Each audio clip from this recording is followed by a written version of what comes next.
और मैं पिछले 3-4 महीनों का ट्रेंड देख रहा था आप लोगों का, अमेजिंग यार, अमेजिंग। मतलब ऑब्वियसली फरवरी में, मार्च में जो बिजनेस आप लोगों ने किया और किस तरीके से कंसिस्टेंट आप लोग हैं, और अपने अपने ही वो कहते हैं ना, मैं भी आज जो बातें करूंगा उसमें आप लोगों का उदाहरण, खुद आप लोग एक उदाहरण बन गए हो आज।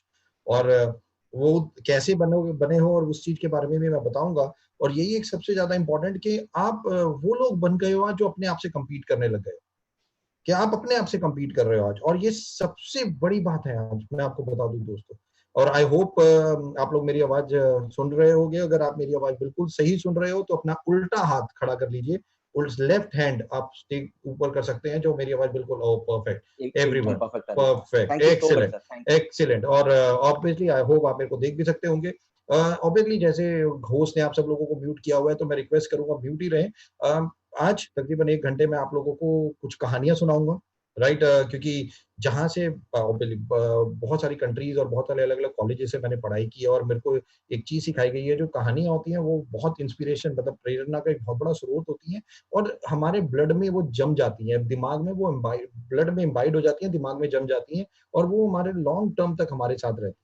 तो कहानियों के माध्यम से आज मैं आप लोगों को कुछ लर्निंग्स देने की कोशिश करूंगा, राइट। और बहुत फैंटास्टिक कहानी है, और एक कहानी तो आप लोगों की ही है, राइट। और मैं जरूर बताऊंगा कि किस लड़की ने ये कहा कि मेरा कॉम्पिटिटर इस वर्ल्ड में कोई नहीं है, मेरा कॉम्पिटिटर केवल मैं हूं और कोई नहीं है। One of the best competition अगर हमें करना है तो वो अपने आप से करना। और पिछले 2-3 महीने में जो सेल्स और जो चीजें आप पीवी और इन टर्म्स ऑफ अपने लिए कर रहे हो, हेड्स ऑफ। और मेरे को पता चला इस महीने भी आप लोग पूरी कोशिश कर रहे हो कि आप पिछले महीने का भी जो रिकॉर्ड आप लोगों ने बनाया है, जो कंसिस्टेंट बिजनेस ग्रोथ आप कर रहे हो, वो आप इस महीने भी कर रहे हो। Heads of and excellent. और मैं हमेशा एक ही चीज कहता हूँ, अगर आपके दिमाग में ये चीज आ गई है तो थिंक, यानी कि सोचना, thinking is equal to action is equal to result. कि अगर कोई दिमाग में चीज आ गई है तो उसको एक्शन, मतलब इम्प्लीमेंटेशन करें, तो 100% वही रिजल्ट आप ले लोगे। तो अगर आपने सोच लिया है कि आप पिछले महीने को कंप्लीट करोगे, उतना ही बिजनेस इस महीने करोगे, तो टेक माय वर्ड, आप 100% वो करके रहोगे, राइट। और ऑब्वियसली वेस्टीज मैनेजमेंट भी है, चिंता मत करो, आज शाम तक बहुत सारे बॉम्ब फोड़ेंगे हम यार, टेंशन मत लो आप लोग, हैं, जो बहुत इंपॉर्टेंट है। और जैसा जो सबसे ज्यादा इंपॉर्टेंट आज, सबसे पहले तो आप सब लोगों को मुबारकबाद भी देना चाहूंगा। हम जैसे जानते हैं कि world 30th company in the world जो आज वेस्टीज बन चुकी है। और बहुत इंपॉर्टेंट चीज, हम लोग कितनी तेजी से एडॉप्टेबिलिटी की मैं अगर बात करूंगा, कितनी तेजी से डिजिटलाइजेशन को अडॉप्ट किया है वेस्टीजियन से, amazing, amazing.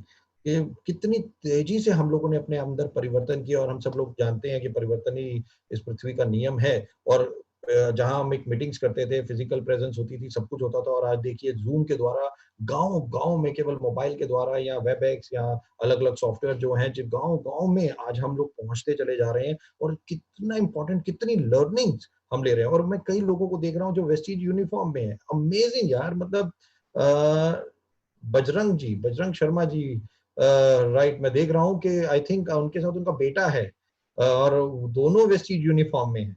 This is amazing, it's really good, this is a passion, this is a passion. मैं देख रहा हूँ एक और भी लोग हैं, जो बहुत सारे लोग हैं जो वेस्टीज यूनिफॉर्म में, फीमेल्स हैं जो वेस्टीज यूनिफॉर्म में हैं, चाहे वो घर पे हैं, बट ये आपके अंदर होना चाहिए। ये चीजें अंदर से आती हैं, ये कोई आपको सिखाता नहीं है या बताया भी नहीं गया होगा कि ऐसा करना है, बट पीपल आर रियली, मतलब ये अगर आपके अंदर है तो ऑटोमेटिकली आप क्या कर सकते हैं। और आज मैं कुछ ऐसे ही लोगों की आपको कहानी सुनाऊंगा, और ये कहानियां कोई नॉर्मल नहीं है। पहले तो ऑब्वियसली बहुत सारे लोग सोच रहे हैं, अरे यार ये लॉकडाउन वॉकडाउन क्या आ गया, अबे यार कोरोना शरोना क्या आ गया यार, जिंदगी बदल दी, ऑब्वियसली। बट एक कहावत है बहुत इंपॉर्टेंट, वो किसी ने कहा है, जो होता है वो अच्छे के लिए ही होता है, राइट। अब मैं नहीं जानता ये कोरोना क्या अच्छा करेगा या क्या अच्छा नहीं करेगा, मैं नहीं जानता, बट ये भी बहुत सारी चीजें तो सिखा रहा है। और मेरे को एक ट्रेनिंग में एक चीज बताई गई थी, और मैं अपनी ट्रेनिंग्स में भी बोलता हूँ, every negativity has got some sort of positivity. कि एवरी नेगेटिव वर्ड या सेंटेंस या सिचुएशन, हर चीज, कोई भी नेगेटिव चीज को भी उठाओगे अगर आप, तो उसमें कुछ ना कुछ पॉजिटिव जरूर होता है। तो ये हमारा नजरिया होता है कि हम वो पॉजिटिविटी, उस चीज को, जो नेगेटिव चीज है, वो नेगेटिव चीज को ले रहे हैं या पॉजिटिव चीज को ले रहे हैं। और आज मैं इन सब ऐसे-ऐसे लोगों के बारे में बताऊँगा और तकरीबन 1 घंटे के अंदर-अंदर ये सब चीज़ों के ऊपर बात करेंगे और बात करेंगे सफलता की कि वेस्टीज में हम कैसे सफल हो सकते हैं। हमें क्या करना चाहिए और उसके ऊपर भी थोड़ी-सी बात करूँगा। तो सबसे पहले तो जैसा मैं बता रहा हूँ कि जो होता है अच्छे के लिए होता है। अब ये कोरोना आया है तो मैं ये भी मानने लग गया हूँ कि ये भी अच्छे के लिए है। हाँ, बट एक चीज़ है डेथ नहीं होनी चाहिए, राइट? बट ये भी शायद हमारे को बहुत कुछ सिखा दे। राइट, अगर आप इतिहास उठाओगे 100 इयर्स में एक ऐसा हर बार होता है। अगर आप 1720 1720 की बात करोगे तो भी एक बार महामारी आई थी।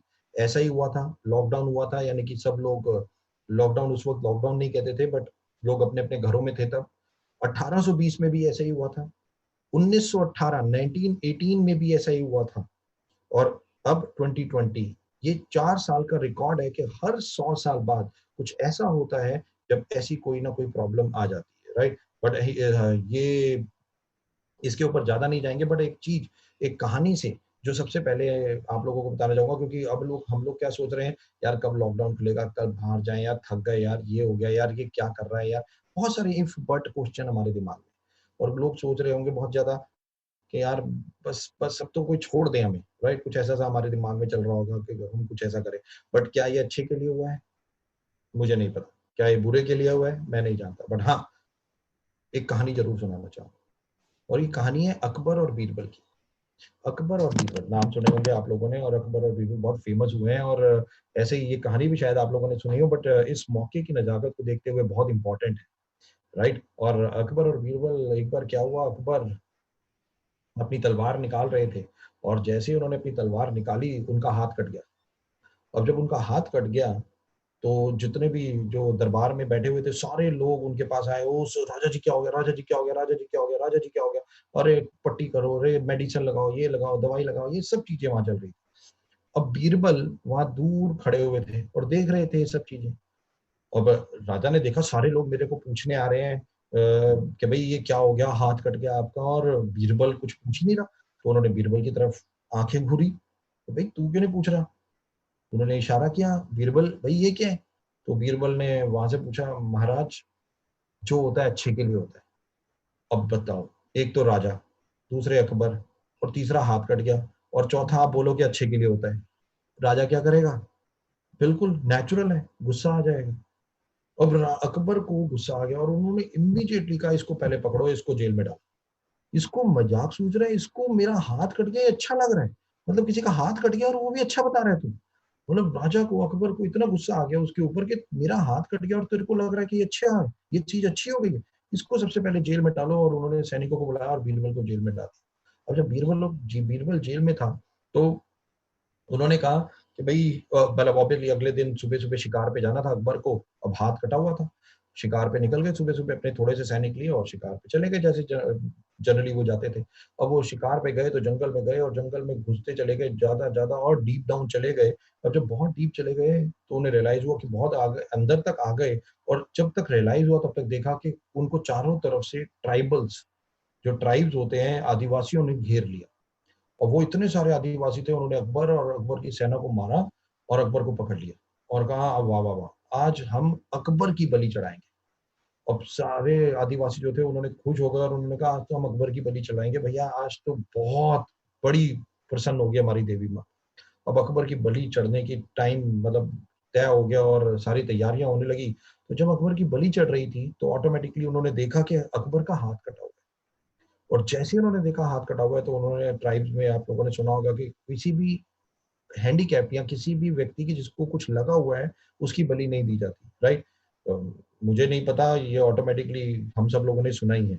और जब जैसे ट्राइबल्स ने देखा कि अकबर का भी हाथ कटा हुआ है और वो रुक गए, उन्होंने कहा नहीं, नहीं, नहीं, माँ को इसकी बलि नहीं दी जा सकती, इसको छोड़ दो और अकबर को छोड़ दिया गया। अब जब अकबर को छोड़ दिया गया, तो ऑटोमैटिकली अकबर वापस अपने महल आए और महल आए और उन्होंने याद आया कि यार बीरबल ने बोला था जो होता है अच्छे के लिए होता है और अच्छा हुआ मैं बच गया, मेरा हाथ कट गया था तो मैं बच गया, ये बहुत अच्छे के लिए उन्होंने बीरबल को बुलाया, उन्होंने कहा सैनिकों जाओ बीरबल को लेके आओ।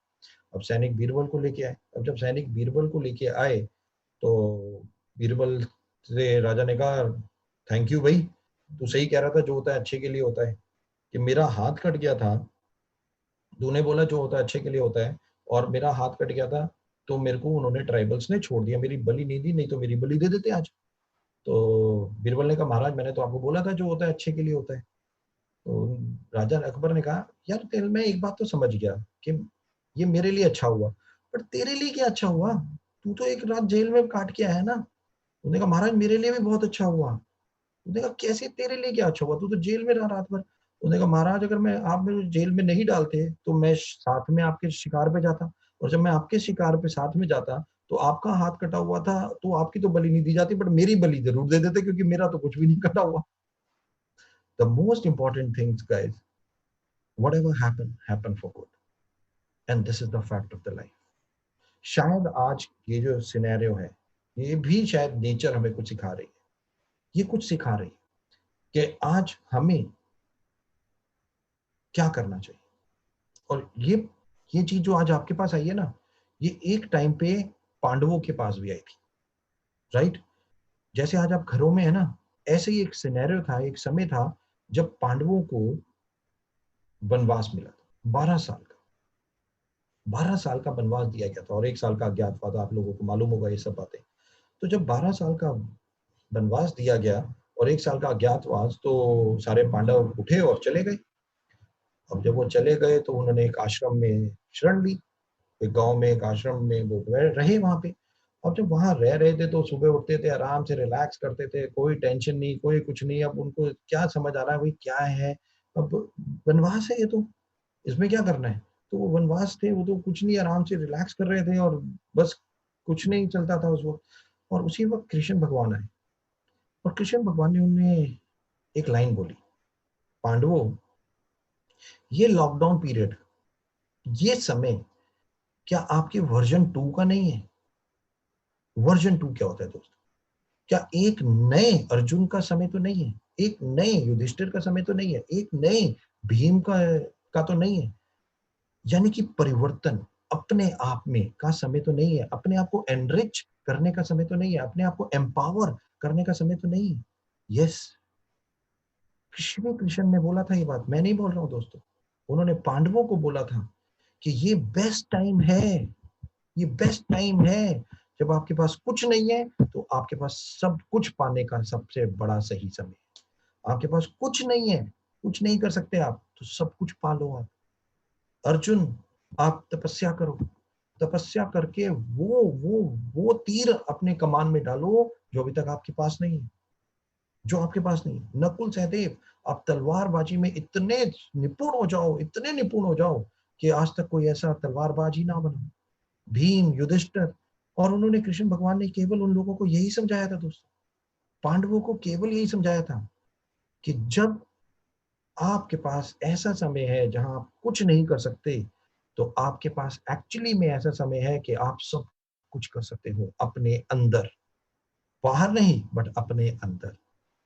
अपने अंदर से एम्पावरमेंट, अपने अंदर से एनरिचमेंट, जो एक सही टाइम आज का है। शायद हमारे लिए भी तो वही टाइम है। पिछले तकरीबन 20-25 दिन हो गए और आज मैं बताऊंगा क्योंकि मैंने बहुत सारे लोगों की ऑटोबायोग्राफी पढ़ी और बहुत सारे वेबिनार्स मैं कर रहा हूँ, बहुत सारे लोगों को मैं अलग-अलग कहानियाँ सुना के, और मैंने कम से कम 50 कहानियाँ ऐसी 50 लोगों के बारे में स्टडी की और बताऊंगा बहुत सारी, आज तकरीबन 8-10 लोगों के बारे में तो ऐसे सिचुएशन बताऊंगा कि leaders, why the leaders are leaders, वो क्यों लीडर्स ही लीडर क्यों होते हैं, या एक नॉर्मल व्यक्ति लीडर कैसे बनता है, उसके पीछे बहुत बहुत काम, बहुत सोच की जरूरत होती है। नॉर्मली ऐसा नहीं होता और इसीलिए कहा जाता है कि इस पृथ्वी पे 5% लोग 95% लोगों को चलाते हैं। यानी कि 5% are the people who are successful people, 95% of the people are a follower और अ लर्नर। मैंने क्या बोला? 5% are a successful, 95% are a follower और a learner, they are not a failure.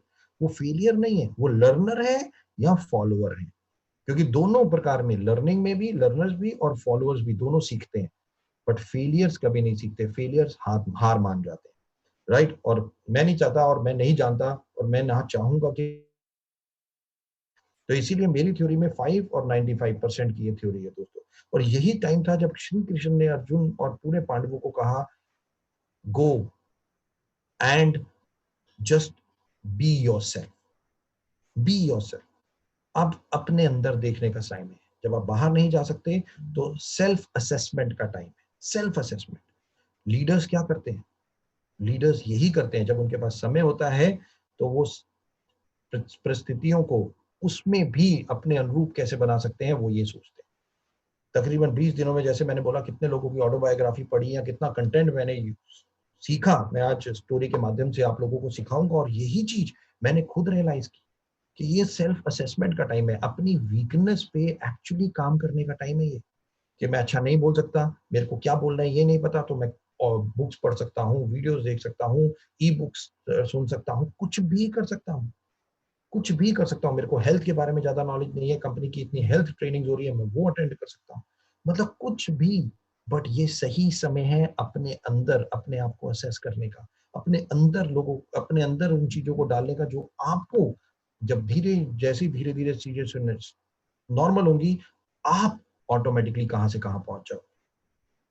अभी मैं एक सेशन अटेंड कर रहा था, उसमें एक चीज आई आज, आप लोगों को बता दूं, आज आप लोगों ने कल रात से देखा होगा, आज तक पे वेस्टीज के प्रोडक्ट के बारे में धूम मचाई जा रही है। आप लोगों के पास एक वीडियो आया होगा जिसमें आज तक ने बेस्ट इम्यूनिटी के प्रोडक्ट वेस्टीज के बारे में आज बताया है, राइट। आज तक में पूरी रिपोर्ट आई, आज जाके देखिएगा, और कहा गया है वेस्टीज के product is the one best immunity product is Vestige, right. तो आज ये आया है। और बहुत बहुत इंपॉर्टेंट कि आज जब इम्यूनिटी, लोग शायद जानते नहीं थे, मे बी आप लोग भी आज से 2 साल पहले ये वर्ड शायद आपने ना सुना हो, और आज भी बहुत सारे लोग आज सुन रहे हो ये वर्ड इम्यूनिटी।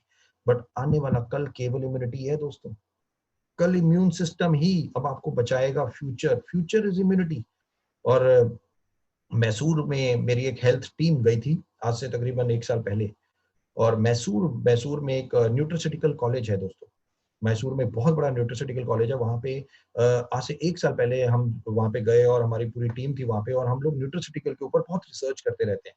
तो आप विश्वास नहीं करोगे, वहाँ के प्रोफेसर टीचर्स ने बोल दिया था 1 साल पहले की मैं बात कर रहा हूँ, उन्होंने बोला था future will belong to only nutraceutical, कि आने वाला कल केवल न्यूट्रिसिटिकल, फार्मास्यूटिकल दवाइयां धीरे धीरे कम होती चली जाएंगी, बट इम्यूनिटी बूस्ट मतलब न्यूट्रिशन जो आने वाला फ्यूचर है। और आज देखो, आज कोरोना की कोई दवाई नहीं है, केवल न्यूट्रिशन से ही आज फ्यूचर है, न्यूट्रिशन से ही। और इम्यूनिटी इज द की, चाहे विटामिन सी की बात करें या सीबकथॉर्न की बात करें, एलोवेरा की बात करें, आंवला की बात करें, स्पारुलिना की बात करें, दिस इज फ्यूचर नाउ। कि लोग शायद जानते नहीं थे, बट आज लोग आपके पास आएंगे। मैं हमेशा अपनी ट्रेनिंग में 1 साल पहले से बोल रहा हूँ कि एक समय आएगा जब आप लोगों को लोगों के पास नहीं जाना होगा, लोग आपको ढूंढते ढूंढते आपके घरों में आएंगे, कहेंगे वेस्टीज के प्रोडक्ट दो, कि वेस्टीज के प्रोडक्ट। और यही चीज, बट आपके पास वो नॉलेज होनी चाहिए। तो ये सही समय है अपने आप को एम्पावर करने का। जैसे श्री कृष्ण भगवान ने पांडवों को बोला कि अब अपने आप को एनरिच करो, अपने अंदर जो टाइम है अपने अंदर डिवोट करो, अपने ब्रेन के लिए और अपने पावर के लिए डिवोट करो। मैं आप लोगों से रिक्वेस्ट करना चाहूंगा, अपने brain, the best investment on this earth is the investment what you do it in your brain. Absolutely. कि जो सबसे ज्यादा इंपॉर्टेंट है, नॉलेज कंटेंट, मैं कर रहा हूं, पूरी दुनिया कर रही है, आज हम भी कर सकते हैं, वेरी वेरी इंपॉर्टेंट। और यही चीज दोस्तों, एक लाइन बोलूंगा जो बहुत इंपॉर्टेंट है, बिलीव योरसेल्फ। और ये बिलीव आपको अपने ऊपर रखना है, डरना नहीं है, हार नहीं माननी, बिलीव रखना है। क्योंकि मैं हमेशा कहता हूं, from believer to achiever, from believer to achiever. जो बिलीव करता है अपने ऊपर वही एक अचीवर होता है, वही अचीव करता है। जो अपने ऊपर बिलीव ही नहीं करता वो क्या अचीव करेगा दोस्तों। 1983, कपिल देव, आपने नाम जरूर सुना होगा। 1983 में एक मैच चल रहा था दोस्तों, मैच था अहमदाबाद में, और मैच हो रहा था इंडिया और वेस्ट इंडीज के बीच में। और जब इंडिया और वेस्ट इंडीज के बीच में मैच था, और 5 डे मैच था, और जब 5 डे मैच होता है दोस्तों, उस वक्त में आपको पता होगा कि 3 दिन के बाद 1 दिन का ब्रेक होता है, फिर 2 दिन होता है। तो मतलब एक्चुअली में 5 डे 6 दिन की, मतलब 5 दिन खेलते हैं, 1 दिन का ब्रेक होता है। तो जब वेस्ट इंडीज टीम खेल रही थी, तो कपिल देव ने 9 विकेट उस वक्त लिए। 9 विकेट एक इनिंग में, 9 विकेट्स का उन्होंने रिकॉर्ड बनाया था 1983 में। आज गूगल पे जाके देख लीजिएगा। तो 1983 की बात कर रहा हूँ, राइट। और ये वर्ल्ड कप का मैच नहीं था, मैं आपको बता दूं। तो जब 9 विकेट लिए तो वो हीरो बन गए। अब नेचुरल है, एक फास्ट बॉलर जो 9 विकेट लेगा तो बड़े खुश। तो जब सारे के सारे रूम में बैठे हुए थे अपने, तो उनके साथ सिद्धू सिद्धू सिद्धू नवजोत सिंह सिद्धू, जो आप शायद नाम सुना हो आपने, तो नवजोत सिंह सिद्धू उनके साथ थे। तो नवजोत सिंह सिद्धू ने बोला, पाजी, कपिल पाजी क्या बात है, 9 विकेट, आप तो हीरो बन गए, वाह वाह क्या बात है। तो कपिल भी पाजी भी बड़े खुश। तो सिद्धू ने बोला, पाजी एक बात बताऊं आपको। तो कपिल ने बोला, हाँ जी बताओ। उन्होंने कहा, कल मीडिया आपका इंटरव्यू लेना चाहती है, सारी मीडिया आपसे बात करना चाहती है, बट मैं आपको बता दूं जो मीडिया वाले हैं उनमें कोई भी हिंदुस्तानी नहीं है, वो सारे फॉरेनर हैं और किसी को भी हिंदी नहीं आती, किसी को भी हिंदी नहीं आती। और कपिल पाजी, आपको इंग्लिश नहीं आती, आपको इंग्लिश नहीं आती और उन्हें हिंदी नहीं आती, तो इंटरव्यू क्या दोगे। एक काम करते हैं, छोड़ो इंटरव्यू, मीनाक्षी शेषाद्री की नई पिक्चर लगी है, चलो आओ वो दोनों हम दोनों देखने चलते हैं मीनाक्षी शेषाद्री की नई पिक्चर। अब सिद्धू ने कपिल पाजी को ये कहा, एक ऑफर दिया कि यार छोड़ो, क्या करना है, रहने देते हैं भाई, मीडिया ही है ना। नहीं देंगे कपिल पाजी, अब मत दो इंटरव्यू, क्या फर्क पड़ता है उस चीज का। मीडिया इंटरव्यू आपका लेना चाहती है बट जरूरी नहीं है ना आप तो आप छोड़ दो, आपको इंग्लिश बोलनी नहीं आती, आपकी बेइज्जती बेइज्जती हो जाएगी, लोग पता नहीं आपके बारे में क्या कहेंगे और मीडिया में छाप देंगे, वर्ल्ड में आपकी बेइज्जती हो जाएगी। और एक काम करते हैं, मीनाक्षी शेषाद्री की पिक्चर है, आओ दोनों देखने चलते हैं, मैं पिक्चर के बंदोबस्त कर देता हूँ, टिकट ले लेता हूँ। कपिल पाजी का पता है आपको जवाब क्या था दोस्तों। कपिल पाजी ने कहा, नहीं, मैं मीडिया को फेस करूंगा, मैं मीडिया को फेस करूंगा। This is called sportsmanship, this is called spirit. कि मैं प्रॉब्लम से भागूंगा नहीं, मेरे पास ऑप्शन है कि मैं प्रॉब्लम छोड़ सकता हूं, बट मैं प्रॉब्लम को फेस करूंगा, प्रॉब्लम को फेस करूंगा मैं। दोस्तों, कपिल पाजी की के लिए कि लाइन बिल्कुल सही बैठती है। उन्होंने, क्योंकि स्पोर्ट्स में थे वो, उन्होंने कहा मैं मीडिया को फेस करूंगा। 300 मीडिया के अंग्रेज एक कमरे में बैठे हुए थे, कपिल पाजी से क्वेश्चन पूछेंगे। और कपिल पाजी वो जिनको हिंदी ही आती है, इंग्लिश का एबीसीडी नहीं आता। तो जब सिद्धू ने बहुत समझाया, कपिल पाजी नहीं माने, तो उन्होंने कहा चलो सुबह कल है तो कल बात करेंगे सुबह उठ के। अब सुबह उठे सिद्धू पाजी, फिर कपिल पाजी के पास पहुंच गए, उन्होंने बोला, पाजी चलो छोड़ो यार, मीनाक्षी शेषाद्री की पिक्चर देखते हैं, रहने दो। कपिल देव ने कहा, नहीं, I will face it, I will face it. और अब फेस करने के लिए कपिल जी तैयार हुए। और मीडिया मीडिया उस वक्त, एक मीडिया सारे होटल था उसमें, कमरे में 300 फॉरेनर्स बैठे हुए थे, 300 फॉरेनर्स बैठे हुए, खचा खच रूम भरा हुआ, और कोई हिंदुस्तानी नहीं है, सारे वो, और किसी को हिंदी नहीं आती। अब कपिल पाजी जाके बैठ गए। अब जैसे ही जाके बैठ गए, अब सिद्धू साहब भी साथ खड़े थे सपोर्ट करने के लिए, क्योंकि सिद्धू साहब को थोड़ी सी अंग्रेजी आती थी, तो उन्होंने कहा मैं चलो थोड़ा सा देख लेता हूँ, सपोर्ट कर दूंगा। अब कपिल पाजी ऐसे बैठे हैं जैसे अभी आप लोग बैठे हैं ना, आप लोग भी ऐसे लग रहा है जैसे मीडिया का इंटरव्यू अभी आप लोगों के लिए भी होगा, आप लोग भी आंसर दोगे, राइट। तो ऐसे ही कपिल पाजी बैठे थे और मीडिया वाले सामने बैठे थे। और जैसे ही कपिल पाजी ने बोला, ओके आस्क, उधर से क्वेश्चनों की बरछार। Kapil, you are only the fast bowler in India. Why India can't produce another fast bowler? What is this happening in India? What is your future? What do you want to do? ढा ढा ढा ढा, मतलब कहा जाता है nuclear bomb Kapil Dev ji के ऊपर आ रहे थे। अब वही किसी को इंग्लिश नहीं आती हो, उसको फॉरेनर इंग्लिश में बात करे, तो आप समझ सकते हो क्या हालत होती होगी। तो एक पत्रकार खड़ा हुआ, उसने बोला, Kapil Dev, tell me one thing, why India can't produce another fast bowler. कि इंडिया कोई दूसरा फास्ट बॉलर क्यों नहीं प्रोड्यूस कर सकती। और कपिल देव जी ने टूटी फूटी अंग्रेजी में एक जवाब दिया। उन्होंने क्या बोला, बताता हूं। उन्होंने बोला, my mother is 62 year old, my father died, they can't produce another child, they can't produce another Kapil Dev.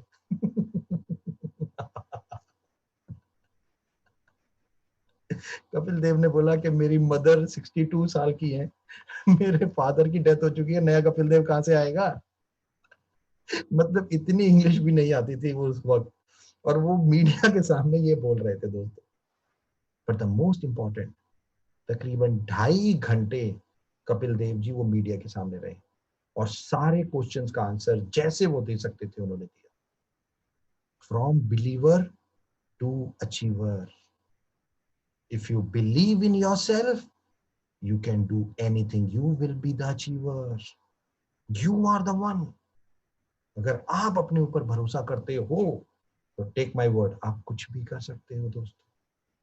If you don't have a believe in yourself, अगर आप अपने ऊपर ही भरोसा नहीं करते तो दुनिया आपके ऊपर भरोसा करेगी? नेवर, नेवर, और पॉसिबल ही नहीं। और उस दिन कपिल देव ने एक चीज सिखाई कि यस, मैं अपने ऊपर बिलीव करता हूँ। मेरे पास डिफिकल्टीज, मेरे पास प्रॉब्लम है, 300 पत्रकार को झेलना है, मैं नहीं झेल सकता। मतलब मेरे को पता है कि मेरी बेइज्जती होगी, वर्ल्ड के सामने मेरी बेइज्जती होगी, बट उन्होंने हार नहीं मानी। उन्होंने कहा मैं मीडिया के सामने जाऊंगा। उनके पास ऑप्शन थी कि वो पिक्चर देखने चले जाते, but he said no. Difficulties, difficulties teach us, problems teach us, problems make us strong. जितनी डिफिकल्टीज या प्रॉब्लम्स आती हैं वो हमें स्ट्रांग बनाती है। मैं एक वीडियो देख रहा था, उसमें एक बहुत अच्छी लाइन, मैं शिवराज भाई को अभी फॉरवर्ड करूंगा वो वीडियो, और मैं रिक्वेस्ट करूंगा शिवराज भाई को अपनी पूरी टीम में भेजें। ये डिफिकल्टी के ऊपर है, बहुत इंपॉर्टेंट वीडियो है और आप उसको जरूर देखना। मैं अभी बताऊंगा नहीं उसके ऊपर, जरूर देखना। बट और यही एक सबसे ज्यादा इंपॉर्टेंट चीज का है, आप प्रॉब्लम्स या डिफिकल्टीज का सामना कैसे करते हैं। आपका थॉट प्रोसेस उस वक्त कैसा होता है जब आपके सामने कोई डिफिकल्टीज होती है या प्रॉब्लम्स होती है। आप क्या सोचते हैं, आपका रिएक्शन कैसा होता है। क्या आप उस वक्त भी इतने पॉजिटिव होते हैं, क्या पॉजिटिविटी आपके पास है, या आप डर जाते हैं, कहते हैं छोड़ना। आप कोई आप हम क्या करते हैं, कोई इंग्लिश वाले स्पीकर के सामने बोलने जाना हो, किसी प्रोस्पेक्टिंग करने जाना हो, मैं वो बहुत अच्छा इंग्लिश बोल सकता है, हम क्या करेंगे, नहीं नहीं यार मैं नहीं जा रहा, यार मैं नहीं जा रहा, मुझे डर लगता है, वो तो इतनी अच्छी अंग्रेजी बोलता है, मैं बोल नहीं सकता। हम अपने आप पे बिलीव ही नहीं करते और हम उसी वक्त हार मान जाते हैं, हम गिव अप कर देते हैं। और जबकि ये कोई जरूरी नहीं है कि हम हार मान जाएं। वो अगर आपने सोच लिया कि आप हार गए तो उसी वक्त आप हार गए दोस्तों, उसी वक्त आप हार गए। And that's what the thing is in prospecting या बिजनेस में। जिस बिजनेस में हम हैं उसमें सबसे ज्यादा the power of a brain and the believe in yourself is the most important thing. कि ब्रेन को power, power of a brain, जो पॉजिटिविटी रखनी है, और बिलीव अपने ऊपर, ये सबसे ज्यादा इंपॉर्टेंट है दोस्तों, क्योंकि सारी game he power of brain है। कपिल पाजी चाहते तो उस वक्त कुछ नहीं, आराम से रेस्ट करते, पिक्चर देखते, खाना पीना खाते, सोते, कुछ नहीं, कोई प्रॉब्लम से उन्हें कोई मतलब नहीं था और कोई पत्रकार उन्हें कुछ नहीं कह सकता था। But he said yes I will. What you से, आप क्या कहते हो जब आपके सामने प्रॉब्लम्स आती है, आप उन प्रॉब्लम्स को कैसे टैकल करते हो। क्या हम बहुत जल्दी हार नहीं मान जाते, या प्रॉब्लम्स के सामने हम जाने से डरते हैं। दोस्तों एक लाइन बोल रहा हूं, बहुत ध्यान से सुनना, mistake is a teacher. I said mistake is a teacher. जब तक गलतियां नहीं करोगे तब तक परफेक्ट नहीं बनोगे। गलतियां ही हमें सिखाती हैं, सही बनाती हैं। कम से कम एफर्ट तो करते हैं, लोग एफर्ट ही नहीं करते दोस्तों, लोग एफर्ट ही नहीं करते। मिस्टेक इज अ टीचर, जो लर्निंग है हमारी, कि गलतियां करेंगे नहीं। मुझे एक बात बताओ, यहाँ बहुत सारी फीमेल्स हैं जो अगर वो पहली बार खाना बनाया होगा तो सही मायने में नहीं बना होगा उनसे, बट वो बार बार बनाती रही होंगी तो आज वन ऑफ द बेस्ट बना रही हैं, वन ऑफ द बेस्ट बना रही हैं। अगर कुछ भी काम हम लोगों ने पहली बार किया होगा उसमें बड़ी प्रॉब्लम्स आई होंगी, हमें सब आई होंगी। किसी ने गाड़ी चलाई होगी, किसी ने मोटरसाइकिल चलाई, प्रॉब्लम्स आई होंगी, बट उस प्रॉब्लम्स को ओवरकम हमने एक ही काम को बार बार करके किया दोस्तों। एक ही काम को बार बार, क्या मैंने बोला, काम एक ही है, बट उसे बार बार करना है, तभी वो परफेक्शन में जाता है, तभी वो परफेक्शन में जाता है। और तभी तो मिस्टेक इज अ टीचर। भागना नहीं है प्रॉब्लम से, फेस करना है। गलती भी हो रही है, डरना नहीं है, बिलीव करना है अपने ऊपर, that I am the, yes I am the one. इतना पॉजिटिव रहना है अपने आप। और पॉजिटिविटी की तो मैं एक मिसाल देता हूँ, हमारे हनुमान जी, हनुमान जी का सुना है ना आपने, हनुमान जी, वही हनुमान जी जो सो गए थे, जिनको अपनी कैपेबिलिटीज भी याद नहीं थी, उनको जगाया गया, वे उठो भाई, आप उड़ सकते हो, तो वो उड़ के सीता मैया के पास गए। याद है ना आप लोगों को, आपने रामायण में देखा होगा ये सारी चीजें। आपको पता है जब हनुमान जी को ये बताया गया कि आप उड़ सकते हो, उड़ गए और मुंदरी लेके सीता मैया के पास पहुंच गए, और सीता माँ के पास जब बैठे, सामने बैठे थे, उन्होंने मुंदरी दी और सीता मैया को बताया कि राम जी ने भेजा है और वो बहुत जल्दी आ रहे हैं, टेंशन मत लो। तो उन्होंने कहा सीता मैया मुझे बहुत भूख लगी है। तो सीता मैया ने कहा यहाँ जितने फल फ्रूट है, वाटिका है, खा लो। और हम सब लोग जानते हैं कि उन्होंने वाटिका का क्या हाल किया था, तहस नहस कर दिया था। और रावण ने उन्हें पकड़ने के लिए लोग बुला लिए थे, रावण ने कहा ये वानर जो है इसको पकड़ो। अब जब वानर को पकड़ने के लिए सारी सेना लग गई, कितनी लोग लग गए थे, बट वो सेना हाथ ही नहीं आ रही, और वानर हाथ ही नहीं आ रहा था हनुमान जी। अब जब हनुमान जी हाथ नहीं आ रहे थे तो मेघनाथ आया। और जब मेघनाथ आया तो मेघनाथ, आप याद करना, अभी रामायण चल रही है, मे भी देखना भी, तो क्या हुआ था उस वक्त, मेघनाथ ने ब्रह्मास्त्र चलाया था, सबसे बड़ा तीर चलाया, और हनुमान जी पकड़े नहीं जा रहे थे उससे भी, उन्होंने हाथ जोड़ के खड़े हो गए। उन्होंने कहा आप पकड़ ले भाई मुझे, जानबूझ के, और हाथ जोड़ के खड़े हो गए। अब उन्हें ना रावण के सामने ले जाया गया। अब बहुत ध्यान से सुनना यहाँ से। अब रावण के सामने हनुमान जी खड़े हैं और बंधे हुए, वो बंधे हुए खड़े हैं दोस्तों, और रावण सिंहासन पे बैठा है। अब सिंहासन पे बैठा रावण ने हनुमान की तरफ देखा और हंसा। हनुमान, तेरे को डर तो लग रहा होगा, तू बहुत डरा हुआ तो होगा, तू 1 मिनट तू यहाँ पे मेरे सामने बंधा हुआ खड़ा है, तू मेरे सामने यहाँ बंधा हुआ खड़ा है, मैं चाहूं तो एक एक इशारे पे तेरा सर कलम हो जाए। तो पता है आपको दोस्तों हनुमान जी ने क्या कहा था? हनुमान जी ने कहा था, रावण, मैं तो यहाँ तेरे सामने बंधा हुआ खड़ा हूं, रावण, मैं तो यहाँ तेरे सामने बंधा हुआ खड़ा हूं, बट मेरा भगवान खुला हुआ है, वो अपने आप मुझे बचा लेगा। और उसी वक्त दोस्तों हमें पता है ना, विभीषण आ गए। उन्होंने कहा आप इनको मार नहीं सकते रावण, क्योंकि ये तो दूत है, दूत को मारना गलत होता है। और आप देखो, रावण को गुस्सा आ गया, रावण को और गुस्सा आ गया। रावण ने क्या किया? रावण ने काल को बुलाया, काल, डेथ, काल को बुलाया, और हनुमान जी के साथ खड़ा कर दिया। अब हनुमान जी के साथ कौन खड़ा है? काल, डेथ खड़ी है। रावण ने पूछा, हनुमान, अब तेरे को कैसा लग रहा है? काल तेरे साथ खड़ा है। हनुमान जी ने पता है क्या कहा? उन्होंने कहा, रावण, खड़ा तो मेरे साथ है, देख तो तेरे को रहा है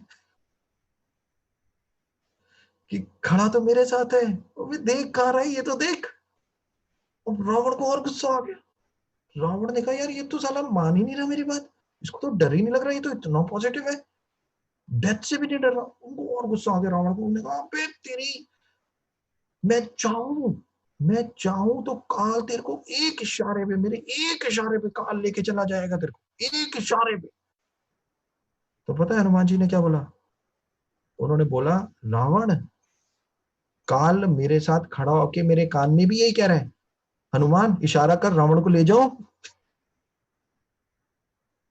दोस्तों, the situation can be different, situations can be different, but you can't be different. आप कितने पॉजिटिव हो किसी भी समस्या में, किसी भी सर्कमस्टांसिस में, ये आपके ऊपर निर्भर करता है दोस्तों, ये किसी और के ऊपर निर्भर नहीं करता।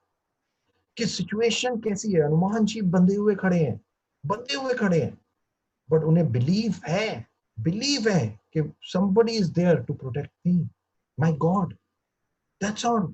मैं बंधा हुआ हूं, मेरा गॉड थोड़ी बंधा हुआ है, वो मुझे बचा ले, वो है। काल साथ में खड़ा है, साथ में खड़ा है, मेरी तरफ देख तो नहीं रहा है, देख तो रावण की तरफ है। The most important things guys, how you see the things. मैं अपनी ट्रेनिंग में एक चीज बोलता हूँ, आप जैसा देखोगे आपको वैसा ही दिखाई देगा, आप जैसा सुनना चाहोगे आपको वैसा ही सुनाई देगा। ये फैक्ट है, कई बार आपके साथ भी हुआ होगा, आप सुन रहे हो, सामने कोई व्यक्ति बैठा है, वो बोल रहा है, आप सुन रहे हो, बट उस कई बार ऐसा होता है उसके शब्द आपके कानों में नहीं पड़ते। आप इतने फोकस हो जाते हो किसी और चीज को लेके कि सामने के वाले के शब्द आपके कानों में नहीं पड़ते। ये आप अपने आप को बंद कर लेते हो उन शब्दों से। ये पावर आपके पास है, और इसी को हम कहते हैं फोकस, इसी को हम कहते हैं फोकस। और ये सिनेरियोस, सर्कमस्टांसेस, सिचुएशंस, ये सब चीजें अलग अलग होती है, एवरी डे सब चीजें अलग अलग होती है, परिस्थितियां सबके लिए अलग अलग होती है। बट उन परिस्थितियों से जूझना, उन परिस्थितियों से ओवरकम करना, उस परिस्थितियों से भी पॉजिटिव चीजें निकाल के लेके आना, और फिर अपने आप को आगे बढ़ाना, दैट्स कॉल्ड लीडर। सबसे ज्यादा इंपॉर्टेंट है, दिस इज कॉल्ड लीडर। चाहे वो कपिल देव की मैं बात करूं, चाहे कृष्ण भगवान की लॉकडाउन में पांडवों को संदेश देने की मैं बात करूं, how you see the things guys, आप कैसे देखते हो? आज मैं देखता हूँ बहुत सारे परिवारों में, खासकर मेरी फैमिली, जो मेरी सिस्टर्स हैं, जो मेरे ब्रदर, सारे के सारे आजकल बड़े खुश रहते हैं। मैंने कहा भाई क्या हो गया? कहते यार दीपक भाई, आजकल ना बीवियाँ अलग-अलग प्रकार का खाना बना के खिला रही हैं। मैंने कहा ये तो बहुत अच्छी बात है। मैंने कहा ये देखो आजकल फीमेल्स कितना अपने आप को एम्पावर कर रही हैं। ये जस्ट इमेजिन, वो अगर कोई नया खाना बना रही है या नया खाना नहीं बना रही, वो नया खाना बनाना सीख रही हैं। जो सबसे ज्यादा इंपॉर्टेंट है वो लर्निंग मोड में है। ये तब बना रही है ना। आप क्या कर रहे हो? दीपक भाई 10 बजे उठता हूँ। दीपक बस बाय गॉड बॉडी ना बड़ी दर्द कर रही है आजकल, लेटे लेटे बिना काम करे ही थक जाता हूँ। ऐसे ही हो रहा है ना दोस्तों, समझ ही नहीं आता। बिना काम करे थक रहे हैं हम, राइट? और सफलता का यंत्र तो हमारे पास है दोस्तों। आप सब लोगों के पास सफलता का यंत्र है। देखो आज ये वेबिनार भी तो आप सफलता के यंत्र से ही कर रहे हो ना, चाहे वो मोबाइल फोन हो चाहे लैपटॉप हो, राइट? इस सफलता का यंत्र आपके पास तो है, बट क्या सफलता की सोच आपके दिमाग में है? ये सबसे ज्यादा इंपॉर्टेंट है। सफलता का यंत्र तो आपके हाथ में है, बट क्या सफलता की सोच आपके दिमाग में है? ये आपको सोचना है। इस मोबाइल फोन से, इस लैपटॉप से आपको करना क्या है? आपको लेना क्या है? इसमें एक यूट्यूब है, उसमें चाहे कितने बड़े बड़े मोटिवेटर्स हैं। क्या हम 1 घंटा अपनी असेसमेंट के लिए नहीं निकाल सकते? ए 1 आवर फॉर माई सेल्फ, कहीं नहीं जाना, केवल अपने लिए। कि यार 1 घंटा मैं किसी से बात नहीं करूंगा, अपने आप को कमरे में बंद करूंगा और जस्ट 1 घंटा इन्वेस्टमेंट करूंगा अपने दिमाग में, दिमाग के लिए, कंटेंट के लिए, अपने कॉन्फिडेंस को बिल्ड करने के लिए, अपनी सिचुएशन, अलग अलग चीजों की सिचुएशन से कैसे मैं लड़ सकता हूँ, क्या कर सकता हूँ, उन सब चीजों के लिए। मैं नहीं सीख सकते? संदीप माहेश्वरी, डॉक्टर बिंद्रा, कितने बड़े बड़े नाम मैं ले लूं, स्टीव जॉब, मार्क जकरबर्ग, कितने लोगों की ऑटोबायोग्राफी से लेके क्या क्या आज नहीं देख सकते आप यूट्यूब पे? क्या क्या वेस्टीज ऐप में जाके आप क्या क्या नहीं कर सकते? इतने मोटिवेशनल वेस्टीज एम्बेसडर्स के वीडियोस, कितना सब कुछ, कितना सब कुछ, कितनी ट्रेनिंग्स, कितनी नॉलेज। बट क्या ये सोच आपके पास है? इंपॉर्टेंट ये है। और जैसे ही मैंने बोला सोच is equal to action is equal to result. जैसा सोचोगे वैसा ही काम करोगे, और जैसा काम करोगे वैसा ही रिजल्ट आपको मिलेगा। वैसा ही रिजल्ट मिलेगा दोस्तों। लोग कहते हैं रिजल्ट बेकार मिला, रिजल्ट बेकार नहीं था, हमारी सोच सही नहीं थी। क्योंकि सोच अगर सही होती तो एक्शन भी वैसा ही होता, और एक्शन जब भी बेस्ट होगा तो ऑटोमेटिकली हमारा रिजल्ट भी बेस्ट होगा। और this is the most important thing. 1 hour for your self. आज से जो 1 घंटा आज से आपको अपने आप के लिए देना है, 1 hour for your self. Meditate कीजिए, बुक्स पढ़िए, वीडियोस देखिए, एजुकेशन लीजिए, अपना कॉन्फिडेंस बढ़ाइए। और जैसे मैंने कहा, अपना कॉन्फिडेंस जब बढ़ेगा तो बिलीफ सिस्टम आपका अपने ऊपर बहुत बढ़ेगा। और यही एक सबसे ज्यादा इंपॉर्टेंट बात है कि जब आपका बिलीफ सिस्टम बढ़ेगा तो देखिए क्या होगा। और मैं एक कहानी सुना रहा हूँ आजकल चाणक्य की। मेरे को नहीं पता आप में से कितने लोगों ने सुनी है वो कहानी। खैर बहुत सारे लोगों ने वो यूट्यूब पे भी डाल दी है। उस कहानी को मैं थोड़ा सा आपको संक्षेप में यहाँ जरूर सुनाना चाहूंगा। और बहुत इंपॉर्टेंट कहानी है, क्योंकि हम सब लोग सफलता चाहते हैं, हम सब लोग सक्सेस होना चाहते हैं। तो मैं आपको बता दूं, मैं संक्षेप में इस कहानी को सुना रहा हूँ, बट मैं जरूर रिकमेंड करूंगा आप यूट्यूब पे जाके चाणक्य की कहानी जरूर सुनिए। चाणक्य कोई नॉर्मल व्यक्ति नहीं थे दोस्तों, एक बहुत बड़े स्ट्रैटेजिस्ट थे। और कहा जाता है इस बिजनेस में कोई भी चीज लगती है वो स्ट्रैटेजी से लगती है। आजकल हमारे मोदी जी प्राइम मिनिस्टर भी तो स्ट्रैटेजी लगा रहे हैं कोरोना को रोकने के लिए। वो लॉकडाउन भी एक स्ट्रैटेजी है, स्ट्रैटेजी है वो भी। हर चीज स्ट्रैटेजी होती है, एवरीथिंग इज कॉल्ड स्ट्रैटेजी। और ये चाणक्य की नीतियां हम सब लोग जानते हैं, चाणक्य की नीतियां यानी कि strategy is the most important चीज। और ऐसे ही एक टाइम था जब चाणक्य सोचते थे कि उन्हें हिंदुस्तान को एक बहुत बड़ा राजा देना है, बहुत बड़ा राजा। और जब वो हिंदुस्तान को बड़ा बड़ा राजा देना चाहते थे, और जो राजा यहाँ पे बहुत सारे इंडिया में बहुत राजा होते थे, अलग अलग छोटे छोटे छोटे छोटे राजा होते थे। तो वो सोचते थे कि मैं एक इंडिया का बड़ा राजा बनाऊं और बाकी सारे छोटे छोटे राजा उनको फॉलो करें। जैसे आज होता है प्राइम मिनिस्टर हैं और उसके बाद छोटे छोटे सीएम, हर स्टेट के चीफ मिनिस्टर हैं। जैसे आप लोगों के भी चीफ मिनिस्टर होंगे ना हर स्टेट के, वो प्राइम मिनिस्टर को रिपोर्ट करते हैं या अपनी जनता मतलब अपने स्टेट के लिए काम करते हैं। तो ऐसे ही चाणक्य ने अपने टाइम में सोच लिया था। सोचो, उन्होंने उस वक्त सोच लिया था ये सिस्टम बनाने का कि मैं ऐसा भारत को बनाना चाहता हूँ। और उन्होंने उन्होंने कहा मैं सारे राजाओं से बात करूंगा, और सारे राजाओं से बात करने के बाद मैं एक ऐसा राजा ढूंढूंगा जो वन ऑफ द बेस्ट होगा, उसको इंडिया का राजा बनाऊंगा, और बाकी सबको उनको कहूंगा उसको फॉलो करो। अब जी उन्होंने लिस्ट बनाई, सारे राजाओं की लिस्ट बना ली, हिंदुस्तान में कितने राजा हैं, 10 15 20 जितने थे सबकी लिस्ट बना ली। और लिस्ट बना के उन्होंने कहा चलो मैं मिलने जाता हूँ, इन सबसे मिलने जाता हूँ और इनको समझाता हूँ कि भाई मेरा ऑब्जेक्टिव, चाणक्य की जिंदगी का ऑब्जेक्टिव उन्होंने बनाया था। ऑब्जेक्टिव, मैं वर्ड बोल रहा हूँ ऑब्जेक्टिव, गोल नहीं बोल रहा, ऑब्जेक्टिव बोल रहा हूँ। ऑब्जेक्टिव और गोल में बहुत फर्क है। और मेरा एक वीडियो है जिसमें मैंने बताया है ड्रीम, गोल और ऑब्जेक्टिव, ये तीनों चीजें अलग अलग है। लोग एक ही चीज समझते हैं इनको, बट ये तीनों चीजें अलग अलग। ड्रीम, गोल और ऑब्जेक्टिव, ये तीनों डिफरेंट है। ड्रीम्स मैं कहता हूँ 95% कभी पूरे नहीं होते, 95% ड्रीम्स कभी नहीं पूरे होते, 95% गोल्स पूरे होते हैं। गोल, ड्रीम्स नहीं होते। ड्रीम तो मैं हमेशा अपनी ट्रेनिंग में बोलता हूँ, मेरा ड्रीम है कि यार कभी मैं कैटरीना कैफ के साथ एक डिनर डेट पे जाऊं, ये भी मेरा ड्रीम है। बट अभी तक देखो पूरा ही नहीं हो रहा यार, क्या करूं, आपके सामने बैठा हूं, देखो वेबिनार कर रहा हूँ, पूरा नहीं हो रहा। कैटरीना कैफ कहाँ है यार? बट ये इसलिए पूरा नहीं हो रहा क्योंकि ये मेरा सपना है, ये भी गोल में परिवर्तित नहीं हुआ। जिस दिन ये गोल में परिवर्तित हो जाएगा, टेक माई वर्ड, मुझे ज्यादा टाइम नहीं लगेगा कैटरीना कैफ के साथ एक डिनर डेट के लिए। और ऐसे ही आप भी बहुत सारे सपने पूरे दिन में देखते होगे, बहुत सारी चीजें आप देखते होगे, पर वो शायद पॉसिबल नहीं होती दोस्तों, क्योंकि वो तब तक लक्ष्य यानी कि गोल नहीं बनते। बट गोल और ऑब्जेक्टिव, मैं यहां बात कर रहा हूँ ऑब्जेक्टिव की। ऑब्जेक्टिव क्या होता है? ऑब्जेक्टिव 100% पूरे होते हैं दोस्तों, 100%। और चाणक्य ने भी ऑब्जेक्टिव लिया था कि इंडिया को एक राजा देना, और उन्होंने बहुत राजाओं से मिले और सारे राजाओं ने धक्के मार के बाहर निकाल दिया। सारे राजाओं ने कहा भक्त, हम क्यों किसी दूसरे राजा को फॉलो करें, हम तो खुद राजा हैं। और भाई खुद राजा जो कहेगा मैं खुद राजा हूं, मैं किसी दूसरे राजा को फॉलो क्यों करूं, कोई करेगा? और एक चीज हम सब लोग जानते हैं, क्या हर व्यक्ति एक ही चीज सोचता है? मेरे एमडी सर एक लाइन बहुत अच्छी कहते हैं कि दुनिया का सबसे अक्लमंद आदमी कौन? आप लोग भी समझ रहे हो कौन है? देखो कितने खुश हो रहे हैं सारे के सारे, राइट? और सामने वाला, आज मत सोचना आज स्क्रीन पे मेरी फोटो देख रहे हो आप, तो मैं वो बिल्कुल नहीं हूँ जो आप सोच रहे हैं अपने दिमाग में, ओके? हाँ, तो जो सबसे ज्यादा इंपॉर्टेंट है हर व्यक्ति। अब वो राजा भी यही सोचते थे यार कि भाई साहब मेरे, मैं किसी दूसरे राजा को क्यों फॉलो करूं? और ये तो चाणक्य का ऑब्जेक्टिव है ना, चाणक्य के ऑब्जेक्टिव से मेरे को क्या मिल रहा है भाई, मैं क्यों फॉलो करूं? उन्होंने कहा भाग यहाँ से। चाणक्य को लोगों ने, राजाओं ने मार मार के भगा दिया। अब जब चाणक्य को कोई राजा नहीं मिला दोस्तों जिसको वो इंडिया का बेस्ट ऑफ राजा बना सके, तो उन्होंने एक काम किया, उन्होंने खुद सर्च शुरू की, खुद सर्च शुरू की। और वो सर्च थी एक ऐसे व्यक्ति की जिसको वो इंडिया का राजा बना सके। उन्होंने एक छोटे से लड़के, 16 साल का लड़का था एक, जिसका नाम था चंदू। चाणक्य ने उनको एक्सेप्ट किया और कहा मैं इसको इंडिया का राजा बनाऊंगा, नंबर 1। इसमें कैपेबिलिटी क्या है क्या नहीं, ये राजा बन सकता है, ये मैं देख सकता हूँ। As a upline, as a mentor, आपके पास भी ये कोई ना कोई जरूर होना चाहिए जो आपके अंदर वो देख सके, जो शायद आप नहीं देख पा रहे अपने अंदर।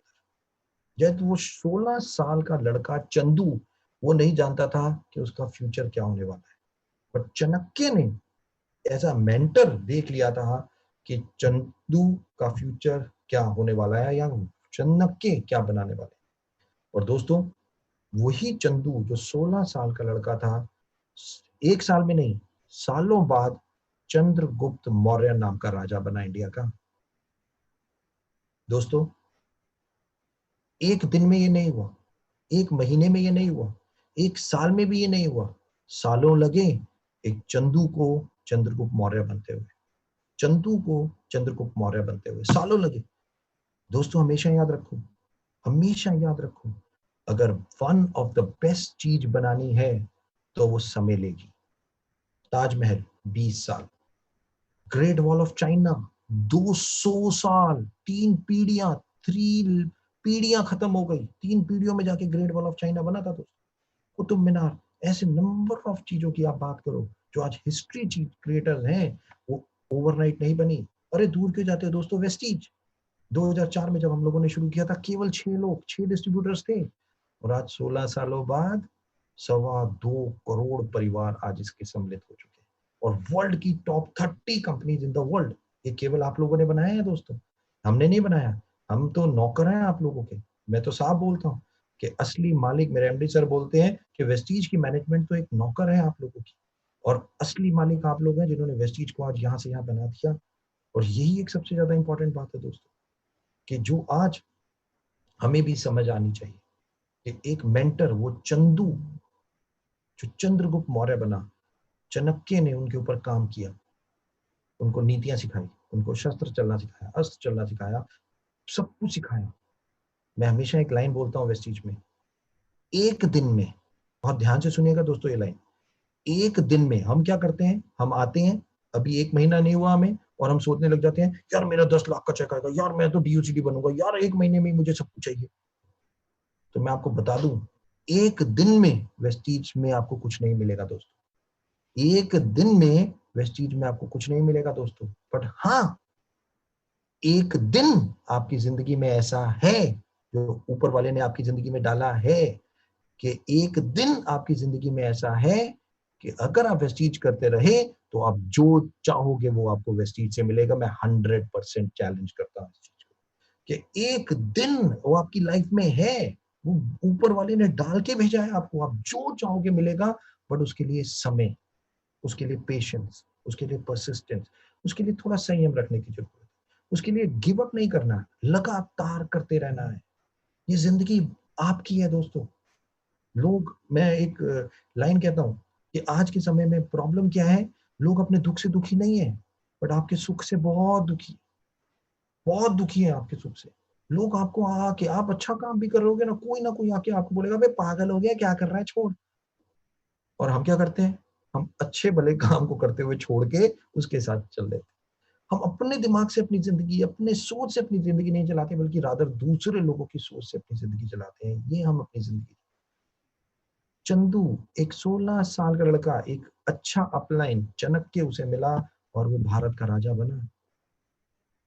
कि आपका ऑब्जेक्टिव क्या है दोस्तों? जो अब मैं आप लोगों को बोल रहा हूँ, बहुत ध्यान से सुनिए, कि हमें भी सफल होना है। हमारा क्या, पहला, सबसे पहला अपना गोल नहीं, गोल तो आपके 1 साल का, 3 साल का, 5 साल का है, बट आपकी जिंदगी का ऑब्जेक्टिव क्या है? ऑब्जेक्टिव, ऑब्जेक्टिव होता है 10 साल, 15 साल, 20 साल। ये, जैसे मैंने 2014 में मैं कॉलेज में पढ़ने गया, तो मेरे भी टीचर ने मुझसे पूछा, दीपक तेरी जिंदगी का मकसद क्या है? मकसद, purpose of life, objective of life क्या है? क्या करना क्या है? तू इस पृथ्वी पे आया क्यों है भाई? क्या करना चाहता है तू इस पृथ्वी पे, इस शरीर से? तो मैंने 2014-15 में लिखा था दोस्तों। 2025 में मैं हर मीटिंग में इसे अनाउंस करता हूँ, और मुझे बहुत फक्र होता है कि मैं इसे हर जगह अनाउंस करता हूँ। 2025 में मेरा ऑब्जेक्टिव है दोस्तों, कि मैंने अपनी जिंदगी का वो बना लिया है। जैसे चाणक्य ने बनाया, या धीरू भाई ने बनाया, या बहुत बड़े बड़े लोगों ने ऑब्जेक्टिव बनाया, मैंने भी अपने जिंदगी का ऑब्जेक्टिव बनाया कि 2025 तक 1,000 से ज्यादा लोग ऐसे होंगे वेस्टीज में, जिनकी 1 साल की इनकम 1 करोड़ रुपए से ज्यादा होगी। ये मेरा ऑब्जेक्टिव है, मेरा ऑब्जेक्टिव, ये मैं करूंगा। मैं 1,000 लोगों को ढूंढ रहा हूँ, 1,000 से ज्यादा लोग 1 करोड़ रुपए से ज्यादा की अर्निंग 1 साल में अंदर कमाएंगे वेस्टीज में 2025 में। ये मैंने अपना ऑब्जेक्टिव बनाया दोस्तों, और बहुत फक्र होता है, मैं दुनिया को अनाउंस करता हूँ। मैं डरता नहीं हूँ किसी से, और मेरे को कोई संक्षेप नहीं है। स्पोर्ट्समैनशिप कपिल देव से सीखा है मैंने, डरना नहीं है, लड़ जाना है, भिड़ जाना है, चाहे जैसी भी सिचुएशन। जब तक लड़ेंगे नहीं, जब तक, मैं खुद सिखा रहा हूँ मिस्टेक इज अ टीचर, तो मैं, अगर मैं भी गलतियां नहीं करूंगा, और तो मैं भी कैसे परफेक्शनिस्ट बनूंगा? बट हाँ, जब तक ऑब्जेक्टिव नहीं होगा, तब तक पाओगे क्या? इस लाइफ के मकसद क्या है, ये तो पहले सोचो। क्या हम करने आए हैं? खाना खाने, सोने, बस बातें करने, टाइम पास करने और चले जाने? मुझे इस टाइम पे बिल गेट्स की एक लाइन याद आती है दोस्तों। बिल गेट्स की एक लाइन, बहुत ध्यान से सुनिएगा ये लाइन। उन्होंने एक लाइन बोली थी कि लोग अक्सर क्या करते हैं, अपने माँ बाप को क्रिटिसाइज करते हैं। अरे यार मैंने किस घर में जन्म ले लिया, यार मेरे बाप बाप तो एक किसान है, यार मेरे बाप बाप एक नॉर्मल बिजनेस है, अरे मेरे बाप बाप ऐसे हैं, अरे मेरे बाप, हम ये कहते हैं तो मेरी जिंदगी क्या होगी? हम ये सब सोचते हैं कि यार करोड़ मुकेश अंबानी के घर पैदा हुए होते तो क्या बात होती, या रतन टाटा के घर पैदा हुए होते तो क्या बात होती है ना? ऐसे ही सोचते हैं ना आप सब, कि सब करोड़पति ऐश की जिंदगी मिल जाए। नो दोस्तों, बिल गेट्स ने एक लाइन कही थी, वो बहुत इंपॉर्टेंट, ध्यान से सुनिए। उन्होंने कहा था, गरीब घर में पैदा होना कोई गुनाह नहीं है, गरीब घर में पैदा होना कोई गुनाह नहीं है, बट इस पृथ्वी पे गरीब मर जाना इस पृथ्वी का सबसे बड़ा गुनाह है। इस पृथ्वी का सबसे बड़ा गुनाह है कि अगर आप गरीब मर जाते हैं, तो अपने ड्रीम्स को आप अचीव नहीं कर पाते, तो ये सबसे बड़ा गुनाह आप इस पृथ्वी पे करके जा रहे हो। क्योंकि हर किसी के सामने हर किसी, जैसे आपकी भी जिंदगी है, हर किसी की जिंदगी ऐसी है दोस्तों। लोगों को लगता है उनकी प्रॉब्लम बहुत बड़ी है। उठा के देखो, उठा के देखो ऐसे लोगों की, हिमा दास, जिनसे मैं आज आप लोगों को कंपेयर करना चाहूंगा, जिनके पेरेंट्स एक फार्मर, जिनके पास 2 वक्त का खाना नहीं होता खाने के लिए, 2 वक्त का रोटी नहीं थी उस लड़की के पास, और जस्ट एक नॉर्मल स्कूल में गई, नॉर्मल स्कूल में, बस फुटबॉल खेलने का बहुत शौक था उसको बचपन से ही। लड़की फुटबॉल खेलती थी, 13 साल तक उसने फुटबॉल खेला। तो उनको भी एक, जैसे चाणक्य चंदू को मिला, हिमा दास को भी एक मेंटर मिला। और उस मेंटर ने हिमा दास को एक चीज समझाई, उसने कहा आप फुटबॉल मत खेलो, आप आप रनिंग करो, एथलीट्स में जाओ, आप बहुत बड़ा नाम करोगे, आपको बहुत अच्छा स्टेमिना है, आप वो काम करो। और 14 साल की उम्र में हिमा दास ने भागना शुरू किया दोस्तों, और उसका नाम भी ढिंग एक्सप्रेस पड़ गया, ट्रेन से ज्यादा तेज भागने लग गई वो, हम सब जानते हैं। और उनसे पूछा गया एक रिपोर्टर ने, हिमा ये कैसे, 1 साल में 5 से ज्यादा गोल्ड मेडल जीतना, पृथ्वी पे ऐसा आज तक कोई किसी ने नहीं किया, तुमने कैसे कर दिया भाई, तुम्हारा कॉम्पिटिटर कौन है, किससे इंस्पायर होते हो? उसने कहा nobody is my competitor, and don't nobody inspire me anyone, nobody inspire me, I am the competitor of my self, I am the best competitor of my self. कि मैंने कसम खाई है कि अगर मैंने 100 मीटर की रेस भागनी है, और मैंने अभी 10 मिनट में 100 मीटर की रेस एज अ एग्जाम्पल पूरी की है, तो जब मैं अगली बार 100 मीटर की भागूंगी, तो मैं 10 मिनट नहीं लूंगी, 9 मिनट कुछ सेकंड लूंगी, अपने आप को ही compete करूंगी दोस्तों। आज आपको अपने आप को compete करना है। वेस्टीज से जो इनकम आती है ना आपको, अगर आज 10 रुपए की इनकम आई है, या 10,000 की आई है, या 10 लाख की आई है, जो भी आई है, बस ये सोच लेना है, अगर 10 की आई है तो अगली बार 12 की आएगी, 10 से नीचे नहीं होगी, बढ़ेगी।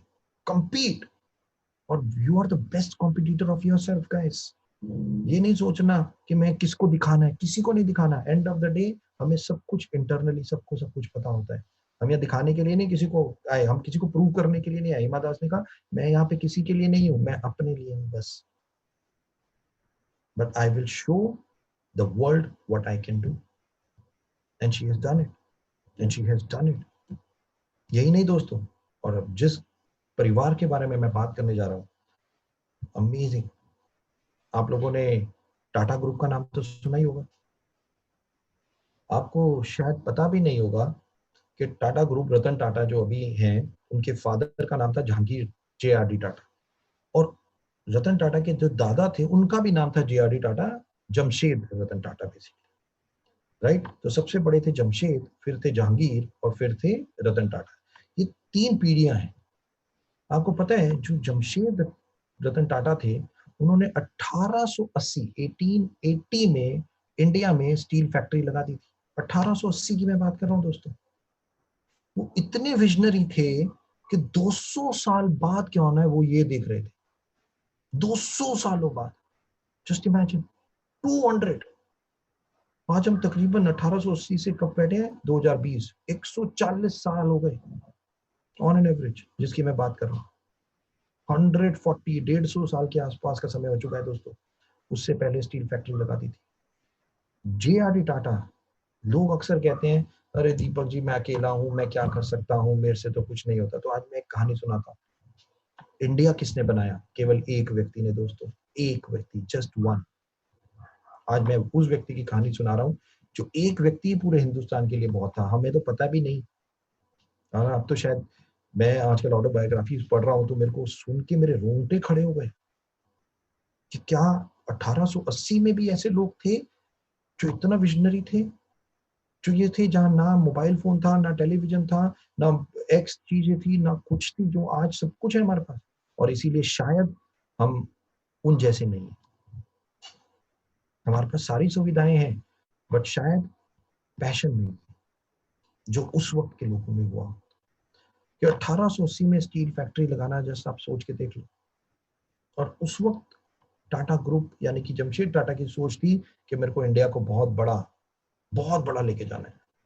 जब उनके घर जहांगीर, जो 1904 1904 में उनका जन्म हुआ दोस्तों, 1904, JRD टाटा, जहांगीर रतन टाटा। और जब उनका जन्म हुआ तो उनकी पढ़ाई विदेश में हुई, और वो मेरे ख्याल से, मेरे को याद नहीं, फ्रांस में जब पढ़ाई पूरी हुई, फ्रांस में वो मिलिट्री में भर्ती हो गए। मिलिट्री में उन्होंने नौकरी की वहां पे। उनके फादर का बिजनेस था इंडिया में, स्टील, छोटा सा स्टील फैक्ट्री लगा दी थी उन्होंने उसको। और जब वो तकरीबन 1920s में, जब वो मेरे ख्याल से 26, 27, 28 साल के थे, तब उन्हें इंडिया बुलाया गया। और मैं आपको बता दूं कि ये व्यक्ति जब इंडिया आया तो ये बहुत यंग था, 25, 26, 27 साल की उम्र में। और टाटा उस वक्त, लोग उनसे सीनियर सीनियर थे, तो टाटा ग्रुप का चेयरमैन जेआरडी यानी कि जहांगीर रतन टाटा को बनाया गया। और जब बनाया गया, इस व्यक्ति की सोच मैं आपको बता रहा हूँ, तब उनके फादर की जो एक छोटी सी फैक्ट्री थी, बस ये स्टील प्लांट, छोटी सी, और बहुत छोटा सा टर्नओवर होता था, कुछ करोड़ों में। बट उस वक्त के हिसाब से बहुत बड़ा टर्नओवर होता है, करोड़ रुपए ही बहुत होते होंगे उस वक्त तो यार, राइट। बट हम सब लोगों ने सुना है टाटा ग्रुप की वैल्यूज जो सबसे ज्यादा इंपॉर्टेंट है। 0.1% चीटिंग नहीं है उस ग्रुप में, 0.1%। वो ग्रुप की मैं बात कर रहा हूँ, जो अगर उनका चेयरमैन एक गलत डिसीजन लेता है तो उसको वो चेयरमैनशिप से हटा देते हैं वो। आप सोच के देखो, इंटीग्रिटी, इंटीग्रिटी, सच। कहा जाता है कि अगर टोटल टाटा ग्रुप आज की डेट में वो 50% तो चैरिटी करते हैं, केवल केवल चैरिटी, जो उनका प्रॉफिट होता है वो चैरिटी करते हैं 50%। अगर वो केवल 50% वो चैरिटी नहीं करते ना, तो आज वो वर्ल्ड के सबसे अमीर नहीं, कई कंट्रीज के मालिक होते, कई कंट्रीज उन्होंने खरीद ली होती दोस्तों। एक अकेला व्यक्ति, केवल सोच। 1920s में जेआरडी टाटा जब चेयरमैन बने, उन्होंने उस परिवार को तकरीबन 1989 में, मेरे 1993 में उनकी डेथ हुई, तो 1904 से 1993, 89 साल वो जिए। और तकरीबन उसमें 60 to 70 ईयर्स वो टाटा ग्रुप के चेयरमैन रहे। और दोस्तों मैं बता दूं, वो पहले व्यक्ति थे हिंदुस्तान में जिनको फ्लाइंग लाइसेंस दिया गया, फ्लाई करने का लाइसेंस। क्योंकि जब वो हिंदुस्तान आए तो उन्होंने सबसे पहले काम किया, उनको था कि हिंदुस्तान को हवा में होना चाहिए, उड़ना चाहिए हिंदुस्तान को। तो वो फ्लाइंग सीख के आए थे और उन्हें इंडिया का पहला फ्लाइंग लाइसेंस दिया गया। और पहली एयरलाइंस टाटा एयरलाइंस उन्होंने शुरू की दोस्तों, टाटा एयरलाइंस, और जिसको इंडियन गवर्नमेंट ने बाद में टेक ओवर किया। बट चेयरमैन तब भी जेआरडी टाटा ही थे। और तकरीबन 1979 में मुरारजी देसाई ने उनको चेयरमैनशिप से हटाया था। एयर इंडिया, जो आज एयर इंडिया का नाम आप सुनते हैं, ये टाटा एयरलाइंस ही थी पहले। ये एक व्यक्ति जेआरडी टाटा की सोच थी बस दोस्तों, केवल एक व्यक्ति की। और अपने फादर का बिजनेस जब इन्होंने टेक ओवर किया, बहुत छोटा सा, तकरीबन 60 सालों में अपने पूरे कंपनी को ये 500 करोड़ से ज्यादा, और एक कंपनी से तकरीबन 80 से ज्यादा कंपनीज इन्होंने पूरे वर्ल्ड में खोली दोस्तों, पूरे वर्ल्ड में। 60-70 ईयर्स लिए।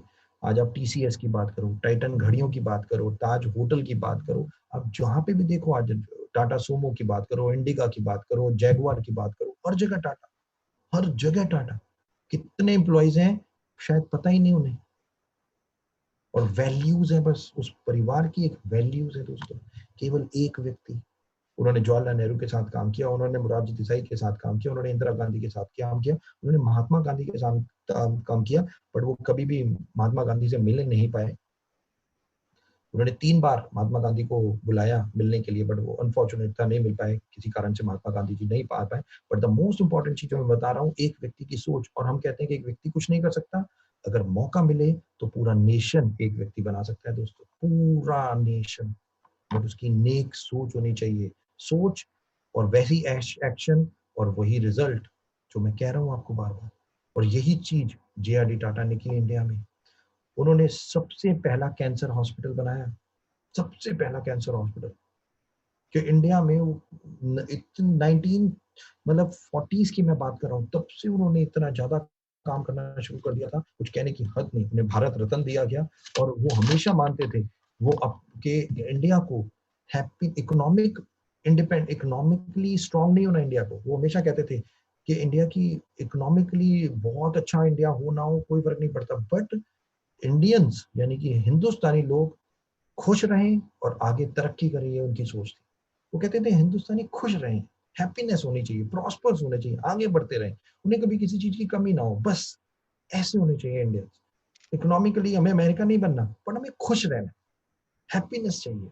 और वो हमेशा जवाहरलाल नेहरू और उनकी जब बातें होती थी तो तकरार होती थी इसी चीज को लेकर, कि वो ये उनके थॉट प्रोसेस ये थे दोस्तों। और इसीलिए उन्होंने ही कहा कि जो सबसे ज्यादा इंपॉर्टेंट है कि मेरे एक बिलीव करने से एक पूरा नेशन बन गया, मेरे एक बिलीव करने से मैंने अपने ऊपर बिलीव किया और आज मैं एक best of the best achiever हूं। और दोस्तों सबसे ज्यादा इंपॉर्टेंट बात यही है कि एक व्यक्ति क्या कर सकता है, जस्ट नटशल में मैंने आपको बताने की कोशिश की, चाहे वो चाणक्य हो, चाहे वो कपिल देव हो, चाहे वो जे.आर.डी. टाटा हो, कि आज नंबर ऑफ, चाहे वो हिमा दास हो, चाहे वो नंबर ऑफ पीपल, हमें एग्जाम्पल्स की तो बात करें तो कितने एग्जाम्पल्स हमारे साथ में होंगे। और हो सकता है आज मेरी जितने लोग ये बात सुन रहे हो उसमें से भी कोई ऐसा व्यक्ति हो जो शायद एग्जाम्पल सेट कर चुका हो या आने वाले टाइम में एग्जाम्पल सेट करेगा। क्योंकि मैं हमेशा बोलता हूँ, Vestigians are born to create history. Vestigians का जन्म ही हिस्ट्री क्रिएट करने के लिए हुआ है और हम कर चुके हैं। इकलौती इंडियन कंपनी है दोस्तों, इकलौती इंडियन कंपनी जो वर्ल्ड में पहुंच गई, टॉप 30 रैंक में पहुंच गई, कोई दूसरी इंडियन कंपनी नहीं पहुंची।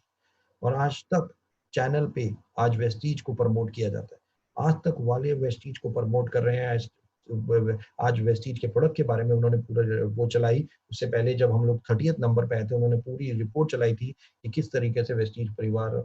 और धीरे धीरे देखिए, मैं तो आजकल एक ही चीज कह रहा हूँ कि ये जो 3 महीने है ना, ये जो 3 महीने अप्रैल मई जून, जो अभी जो सिचुएशन चल रही है, वेस्टीज इन्हीं 3 महीनों में एक बहुत बड़ा हाहाकार मचाने वाली, बहुत बड़ा काम इन्हीं 3 महीनों में वेस्टीज करने वाली है। और वेस्टीज की मैनेजमेंट इन सब चीजों के ऊपर काम कर रही है, सब चीजों के ऊपर काम कर रही है। और धीरे धीरे वो आने वाले टाइम में आप आज शाम से ही आपको कुछ चीजें पता चलेंगी। अभी आप अपने मोबाइल फोन ध्यान से रखिएगा, क्योंकि अभी मैसेज बजने वाला है आपके मोबाइल फोन पे, मैं बता दूं। तो बहुत जल्दी आपके मोबाइल फोन पे एक चीज आज ही आने वाली है जो आप लोगों को आपके चेहरे पे और खुशी लेके आएगी, और आप कहोगे वाह चलो लेट्स गो।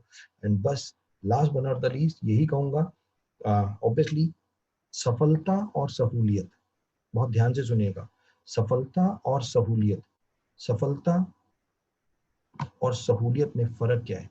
सहूलियत घर में मिलती है, सफलता बाहर मिलती है। ओह बट आजकल नहीं जाना, लॉकडाउन है, अभी नहीं जाना बाहर, ओके। बट हाँ, अगर सफल होना है तो बाहर जाना ही पड़ेगा। मैं एक लाइन बोलता हूँ अपने डिस्ट्रीब्यूटर्स को कि हम सब लोग लक्ष्मी माँ चाहते हैं, हम सब लोग लक्ष्मी यानी कि पैसा, राइट, लक्ष्मी माँ चाहते हैं। हम चाहते हैं कि हमारे घर में बहुत लक्ष्मी। तो लक्ष्मी मामा केवल एक ही बात कहती है, वो कहती है कि अगर आप अपने घर से बाहर रहोगे तो मैं आपके घर के अंदर रहूंगी, और आप अगर घर के अंदर रहोगे तो मैं आपके घर के बाहर रहूंगी। दोस्तों आप सोच लो कि अब आपको कहाँ रहना है। That's all. बट अभी लॉकडाउन में बाहर मत जाना, रिक्वेस्ट करूंगा, stay home, stay safe. But automatically जैसे ही लॉकडाउन खुलता है, hard work is the key to success. Over to Shivraj भाई। शिवराज भाई थैंक यू सो मच मेरे को थैंक यू बुलाने सो के मच लिए। Sir. It is over to you. Thank you तहे दिल से धन्यवाद और तहे दिल से आभार पूरे इंडिया में जितने लोग सुन रहे हैं वेस्टिजियंस, उन सबकी तरफ से मैं थैंक यू बोलना चाहूंगा। और अगर आपके पास 2 मिनट है तो और ले सकता हूँ क्या? 2 मिनट ले श्योर सकते हैं? श्योर श्योर, बिल्कुल बिल्कुल बिल्कुल मैं है। सिर्फ सिर्फ एक चीज, फ्रॉम द हॉर्सेज माउथ वाली बात है कि आप हैं आज हमारे लिए, हम भाग्यशाली हैं। तो मैं एक चीज जरूर जरूर जानना चाहेंगे हम सारे ही लोग इनफैक्ट, कि आजकल नेटवर्किंग में भी बहुत सारी कंपनीज है जो काम कर रही है इंडिया में, अच्छी भी है ट्रू बुरी भी है, मैं किसी के बारे में कुछ नहीं बोलूंगा, लेकिन सबके अपने अपने अपने पॉइंट ऑफ व्यू है। तो मैं true. From the horse's mouth ये जानना चाहता हूँ कि वाई वेस्टीज ओनली? हाँ ऑब्वियसली, वाई वेस्टीज। तो मैं आपको एक कहानी सुनाता हूँ, छोटी सी कहानी है, और ये रियल कहानी सुनाता हूँ दोस्तों, रियल कहानी है। और ये कहानी है उड़ीसा की। उड़ीसा का एक व्यक्ति जिसने वेस्टीज को ज्वाइन किया, वेस्टीज को ज्वाइन किया उड़ीसा में, और बहुत मेहनत की दोस्तों, बहुत मेहनत की, बहुत मेहनत की। और वो धीरे धीरे लेवल बढ़ते बढ़ते 1 लाख का चेक, 2 लाख का चेक, क्राउन डायरेक्टर, डीयूसीडी बन गए, 5-6 लाख रुपए पे पहुंच गए। और डीयूसीडी बनने के बाद वो वेस्टीज एम्बेसडर भी बन गए दोस्तों। वेस्टीज एम्बेसडर की कहानी सुना रहा हूँ, रियल कहानी, उड़ीसा से। तो वो वेस्टीज एम्बेसडर बन गए, उनकी इनकम 6 से 7 लाख रुपए पर मंथ। और मैं लोगों को बोलता हूँ, लोग मेरे को बोलते हैं दीपक जी हम वेस्टीज में क्या करने आए, वेस्टीज में क्यों आए, क्या करने आ रहे हैं। तो पहले तो लोगों को लगता है कि यहाँ नेटवर्क बना रहे आ रहे हैं। पहले तो मैं आपको ये क्लियर कर दूं, अब वेस्टीज में नेटवर्क बनाने नहीं आ रहे दोस्तों। नेटवर्क एक जरिया है, ये एक रास्ता है। कर करना क्या है आपको वेस्टीज में? आप वेस्टीज में आ क्यों रहे हो? आप आ रहे हो फ्यूचर एसेट क्रिएट करने के लिए। फ्यूचर एसेट मैंने वर्ड यूज किया है यहाँ पे, आने वाले कल के लिए एसेट। एसेट क्या होती है? जैसे हम सब लोग जानते हैं, हमारे माँ बाप या दादा दादी ने कोई घर बनाया, आज जनरेशन जनरेशन आप यूज कर रहे हो उसे, दैट इज कॉल्ड एसेट। तो ये एसेट आप बनाने आए हो वेस्टीज में, आपको यहाँ नेटवर्किंग गोला गोला खेलने नहीं आए, फ्यूचर एसेट्स बनाने आए हो आप यहाँ। और ये इसका मैं मतलब समझाऊंगा अभी आपको। तो ये चीज अपने दिमाग से निकाल दीजिए, नेटवर्क बनाना है। नेटवर्क एक जरिया है जो आपको आपकी फ्यूचर एसेट्स में कन्वर्ट करेगा, वो फ्यूचर एसेट्स में होगा। आज आपका 10 लाख का चेक है, 20 लाख का चेक है, 5 लाख का चेक है, आप एक घर खरीदते हो, घर खरीदना मतलब एसेट्स बना। तो ऐसे ही वो व्यक्ति वेस्टीज में आया और उसने काम किया और वो वेस्टीज एम्बेसडर बन गया। मैं एक लाइन कहता हूँ, पास्ट इज अ हिस्ट्री, लिख सकते हैं, past is a history, future is a mystery. Past is a history, future is a mystery, present is a gift. कि पास्ट एक हिस्ट्री है, जो हो गया हम कुछ नहीं जानते, कुछ कर नहीं सकते उस चीज के बारे में, हम केवल सबक ले सकते हैं उससे, राइट? जो लर्निंग ले सकते हैं हम पास्ट से, जो गलतियां की उसे नहीं करना, रिपीट नहीं करना, that's all. Future is a mystery, future में क्या होना है किसी को नहीं पता। दिसंबर में सोचा था ऐसे वेबिनार कर रहे होंगे हम लोग, कुछ नहीं सोचा था, हमें हमें पता ही नहीं भाई क्या होना है फ्यूचर में। तो past is a history, future is a mystery, present is a gift. आज ये समय, और इसमें सबसे ज्यादा इंपॉर्टेंट क्या है? मैं जिंदा हूं, इससे अच्छी बात ही कोई नहीं है। सबसे ज्यादा इंपॉर्टेंट है भाई, मैं जिंदा हूं, इससे अच्छी कोई बात है इस पृथ्वी में? कोई बात नहीं है। मैं सदगुरु जी के इंजीनियरिंग कोर्स में गया और मैंने इंजीनियरिंग की वहां से। तो जब कोर्स अटेंड किया तो वो मेरे को उन्होंने बहुत अच्छे एक लाइन बोलते हैं, कहते हैं, दीपक, जिंदगी में कभी भी प्रॉब्लम आए ना और तुम्हें अपने प्रॉब्लम का सॉल्यूशन ना मिले, तो एक बस सिंपल प्रॉब्लम का सॉल्यूशन बता देता हूँ, कभी भी कर लेना, तुम्हें इस प्रॉब्लम का सॉल्यूशन मिल जाएगा। मैंने कहा गुरुजी बताओ। उन्होंने कहा प्रॉब्लम क्या है? मैंने कहा मुझे 10 लाख रुपए महीना कमाने हैं। कहते अगर ना मिले तो? मैंने कहा जिंदगी बेकार है। कहते जिंदगी से पूछते हैं बेकार है या अच्छी? मैंने कहा वो कैसे बताएगी? कहते अभी बताता हूँ। कहते नाक बंद करो, मुंह दबा ले। नाक बंद कर ले और और मुंह बंद कर ले, देख 1 मिनट में तेरी बॉडी कहेगी गो हेल विद साला 10 लाख रुपए, भाई तू जिंदा रहा, ये बहुत इंपॉर्टेंट है। ऐसे ही होता है ना दोस्त? 1 मिनट में आपकी बॉडी रिस्पॉन्ड करेगी, साला भाड़ में क्या 10 लाख, जिंदा रहा, ये बहुत। तो सबसे ज्यादा इंपॉर्टेंट है, past is a history, future is a mystery, present is a gift. तो always thank God that you are alive, be happy with this, be happy for this. तो जो व्यक्ति था उसको भी नहीं पता था कि वो वेस्टीज एम्बेसडर बन गया, उसके फ्यूचर में क्या लिखा है। और एक दिन अचानक उसे एक बीमारी हुई, और ऐसी खतरनाक बीमारी, डॉक्टर ने बोला 5 महीने, केवल 5 मंथ्स। और दोस्तों वो 5 महीने भी जिंदा नहीं रहा, 4 महीने में उसकी डेथ हो गई। और उड़ीसा से अगर कोई लोग मेरी बात सुन रहे हैं, वो जरूर नाम सुना होगा, मिस्टर सुदर्शन मोहंती, जिनकी मैं कहानी, रियल कहानी सुना रहा हूँ दोस्तों, रियल कहानी है ये। वर्ल्ड में, मैं इंडिया की बात नहीं कर रहा, वर्ल्ड में कोई व्यक्ति ऐसा नहीं होगा जो वेस्टीज नहीं करेगा। मैं आपको आज बता रहा हूँ दोस्तों, ये आप भी बताऊंगा आपको ये चीज। वर्ल्ड की बात कर रहा हूँ, इंडिया की बात नहीं कर रहा अभी। और यही एक सबसे इंपॉर्टेंट, मिस्टर सुदर्शन मोहंती की जब डेथ हुई तो उनकी वाइफ और उनके 2 बच्चे, लड़की बड़ी डॉटर जो 10वीं में थी, और बेटा जो बहुत छोटा, मेरे ख्याल से दूसरे फर्स्ट या सेकंड स्टैंडर्ड। तो जैसे ही उनकी डेथ हुई, उनकी वाइफ को पता ही नहीं था कि वेस्टीज है क्या, वो कभी कभी काम ही नहीं किया उन्होंने वेस्टीज, कुछ मतलब ही नहीं, पता नहीं। और जब उन्हें पता नहीं तो हैरान परेशान, क्या करें, व्हाट नेक्स्ट। दोस्तों 2 महीने, 3 महीने, 4 महीने निकल गए, और उनकी डॉटर जो 10th स्टैंडर्ड में थी, उनको उनको रियलाइज हुआ कि जो पापा ये जो काम करके गए, हर महीने 6 से 7 लाख रुपए अकाउंट में आ रहे हैं। तो उनकी डॉटर ने मम्मा को बोला, मम्मा अभी पापा नहीं है, आप फिर भी देखो इतना पैसा एवरी मंथ हमारे आपके अकाउंट में आ जाता है, आप इस बिजनेस को आप क्यों नहीं करते? मिसेस मोहंती सोच ही रही थी कि उन्हें एक लेटर मिला। बहुत ध्यान से सुनिएगा दोस्तों, मिसेस शिबानी मोहंती ये सोच रही थी कि मैं वेस्टीज को फुल फोर्स में लेती हूँ, कि उनके घर में एक लेटर आया। तो उन्होंने लेटर लिया, लेटर खोला और पढ़ने लगी, तो लेटर उनकी डॉटर के स्कूल से आया। उनकी जो डॉटर है, उनकी बेटी जो है, उसके स्कूल से वो लेटर आया था दोस्तों। और उस लेटर में लिखा था, उन्होंने पढ़ना शुरू किया, उसमें लिखा था कि मैडम, अब आपके पति नहीं रहे, तो हम रिक्वेस्ट करते हैं कि आप अपनी डॉटर को हमारे स्कूल से निकलवा लीजिए, क्योंकि हमें लगता है कि अब आपके पास उसकी फीस देने के पैसे नहीं होंगे। ये लेटर आया था दोस्तों शिबानी मोहंती जी के पास। शिवानी मोहंती, सुदर्शन मोहंती जी की वाइफ, जहाँ पेरेंट्स हैं, आप सोच के देखना, आपके रोंगटे खड़े हो जाएंगे कि अगर आपके घर में ऐसा लेटर आ जाए तो रोंगटे खड़े हो जाएंगे आपके। शिवानी मोहंती स्कूल गई अपनी डॉटर के और स्कूल अथॉरिटी से मिली, बहुत ध्यान से सुनना, स्कूल अथॉरिटी से मिली और उन्होंने स्कूल अथॉरिटीज को एक लाइन बोली। उन्होंने बोला कि मेरे हस्बैंड मरने से पहले एक ऐसी एसेट्स, मेरे हस्बैंड मरने से पहले एक ऐसी एसेट्स मेरे लिए, हमारे लिए छोड़ के गए हैं कि अगर मैं चाहूं तो मेरी बेटी जिस क्लास में पढ़ती है उस क्लास में जितने बच्चे पढ़ते हैं मैं सबकी फीस दे सकती हूँ, सबकी फीस मैं दे सकती हूँ। This is called Vestige. Wonderful. This is called Vestige. लोग पूछते हैं वेस्टीज क्यों करनी चाहिए, केवल एक लाइन में आंसर दूंगा दोस्तों। एक व्यक्ति मेरे पास आया, कहता है दीपक जी मैं वेस्टीज क्यों करूं। अंग्रेजी में बोल रहा था, बहुत हाई फाई था। मैंने कहा व्हाट यू डू। कहता है आई एम वाइस प्रेसिडेंट, मैं एक कंपनी में वाइस प्रेसिडेंट हूँ। मैंने कहा वेरी गुड। मैंने कहा सैलरी, कहता 20 लाख रुपए। मैंने कहा वाह, इतनी सैलरी है भाई, क्यों वेस्टीज करेगा यार। कहता मैं क्यों करूं, मुझे तो ये बताओ दीपक जी। मैंने कहा बताता हूँ। मैंने कहा आपकी फैमिली में कितने लोग हैं। कहता मेरी वाइफ, मेरे 2 बच्चे। मैंने कहा वाइफ क्या करती है। कहता she is a house wife. कहता 2 लाख रुपए महीने का पैकेज है, 24-25 लाख रुपए साल के कमा लेता हूँ, मेरे को क्या करना है मेरी वाइफ को काम करके। मैंने कहा वेरी गुड। कहता मुझे तो ये बताओ कि मैं वेस्टीज क्यों करूं। मैंने कहा केवल एक लाइन में समझा रहा हूँ कि आपको वेस्टीज क्यों करनी है। कहता बताओ।